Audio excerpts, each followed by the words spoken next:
Dakle, za mlade ljude sloboda vjeroispovijesti je apsolutno važna. Ona je dio ljudskih sloboda. To je pod broj 1. Pod broj 2, ono što je problem u društvu gdje ja vidim prostor za autentično kršćanstvo je ta jedna osobna razina, psihološka razina gdje će recimo depresija biti uskoro najraširenija bolest. I mislim da obraćanje svakom pojedincu sa evanđelskom porukom, sa porukom slobode, osobne slobode, jer Isus kaže ako vas Sin ne oslobodi, nećete biti slobodni. Dakle, Isus i njegov nauk koji se danas širi kroz crkvu, koji se danas prenosi kroz crkvu, čiji je crkva komunikator i reprezent, ali onaj autentični nauk, mislim da tu postoji velika prilika i da bi trebalo na taj način djelovati.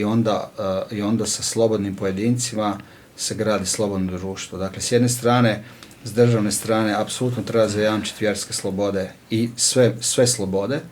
I onda unutar tog prostora crkva, mislim, ne treba težiti ne treba ići u nekakvom teokratskom smjeru, jer to je onda totalitarizam i diktatura, što nitko ne želi, nego unutar demokratskog poretka.